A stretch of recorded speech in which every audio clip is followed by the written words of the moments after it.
Bruno Silva, cientista político, aqui com a gente, tentando entender as ações de Donald Trump e a taxação sobre o Brasil. Bruno, bom dia.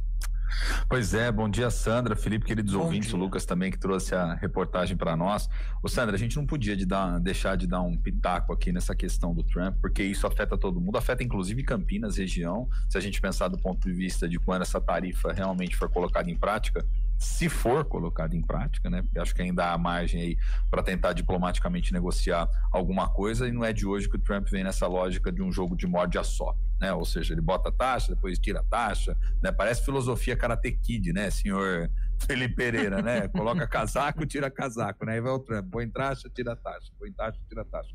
Mas acho que assim, é um negócio muito grave, né? A gente tenta, obviamente, trazer essa informação com bom humor para o nosso ouvinte, mas é uma dimensão muito grave. Eu vejo pelo menos 3 pontos que eu gostaria de chamar a atenção, Sandra. O primeiro deles é uma tentativa de interferência direta à soberania nacional de um outro país. Não pela taxa em si, mas pela justificativa. Porque a taxa poderia ser, de alguma forma, uma tentativa de controle econômico, poderia até tentar se justificar economicamente isso, embora os dados apontem para algo diferente, né? O Brasil tem uma relação na qual os Estados Unidos ganham mais na nossa balança econômica do que nós ganhamos com eles, embora seja fato e verdade que ao longo dos anos da presidência do ex-presidente Jair Bolsonaro, o Brasil aumentou as suas importações em relação aos Estados Unidos e agora, desde que o Lula assumiu, vem diminuindo essa quantidade de importações. Isso também diz respeito a algo completamente legítimo do ponto de vista do debate das relações internacionais, que são as leituras dos cenários políticos. Por exemplo, o Lula no último final de semana, e essa questão do time é central aqui, fez uma fala muito incisiva a respeito da questão dos BRICS, da valorização da cooperação entre os países e de tentar achar também alternativas frente ao dólar como um todo. Não é novidade para ninguém, e se a gente fizer um voo panorâmico, o dólar no mundo como um todo vem tendo a sua moeda, vamos dizer assim, diminuída em termos de quantidade de transações econômicas, sobretudo por conta do grande protagonismo chinês, e se a gente olhar com mais cautela e com mais atenção, sobretudo no que diz respeito à nova rota chinesa, né, que os queridos ouvintes podem depois também, quem se interessar mais, e pesquisar um pouquinho mais a respeito desses investimentos, né, e da forma como a China vem disseminando seu capital, a sua influência, a sua importância pelo mundo, não só no Brasil, mas pelo mundo como um todo. Então acho que esse primeiro aspecto não se justifica, é uma intervenção à soberania nacional, uma forma de intimidação, e aí desdobra para o segundo aspecto. Sobre qual argumento? Sobre o argumento de defender aqueles que são seus amigos. O Trump, na prática, está utilizando, né, de um instrumento de política econômica do Estado, do seu país, que representa como presidente, não para o interesse dos Estados Unidos, porque não há interesse por parte econômica, se a gente parar para pensar, dos atores econômicos nos Estados Unidos, de uma taxação como essa em relação ao caso do Brasil, e o caso de uma série de outros países também não se justifica.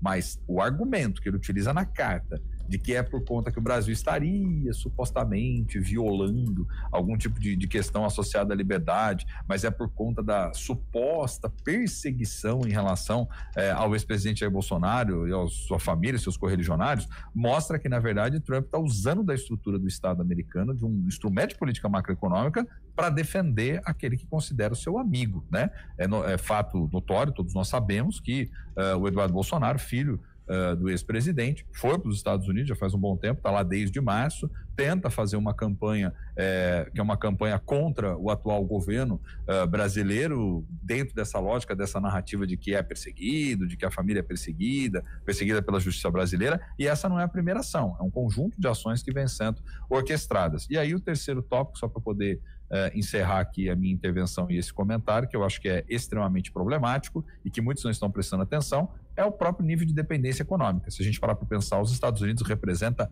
menos de 2% do PIB no Brasil, o que faz com que, se tiverem o mínimo de juízo e racionalidade, vão sentar na mesa para negociar isso. Agora, se for agir com base no fígado, nas emoções e em proteger os amigos, aí é caos para tudo que é lado, e isso pode trazer impactos no Brasil no curto prazo, como a gente está observando hoje, aumento do dólar, variação, questão de bolsa. Então isso no curto prazo gera essa efervescência toda, viu, Sandra e Felipe? Mas é um verdadeiro absurdo e é uma intervenção nunca antes vista na história desse país, até para parafrasear o Lula, né, que gosta de ser hiperbólico, né? Nunca antes vista no país uma interferência como essa, ou uma tentativa de interferência à soberania nacional. Isso é inadmissível, gente. Pegou todo mundo realmente de surpresa em relação exatamente à justificativa dada, né? E a repercussão que ainda vai tendo desdobramentos, e a própria Rede CBN também trazendo análise de especialistas. Mas o Bruno fez uma síntese aí bastante interessante. Bruno, obrigada, viu, pela participação de hoje. Tomara que a gente tenha notícias melhores aí para os próximos dias. Não, tomara, ficamos na expectativa, né, Sandra, como um todo. Um abraço grande para você, um abraço pro Felipe, a todos os nossos queridos ouvintes, né? Excepcionalmente amanhã, ao vivo, viu, gente? Amanhã, sexta-feira, aqui ao vivo também, com todos aqui presentes pra gente poder comentar os desdobramentos aí. Um grande abraço. O que as férias escolares não fazem, né? Tá vendo, gente? Tá vendo? A gente sai de férias, a gente gosta de trabalhar onde, Felipe Pereira? Na rádio, né? Como diriam os antigos, né? Somos privilegiados nesse sentido. Imagina, eu que agradeço a gentileza. Gente, um abraço grande. Tchau, Bruno.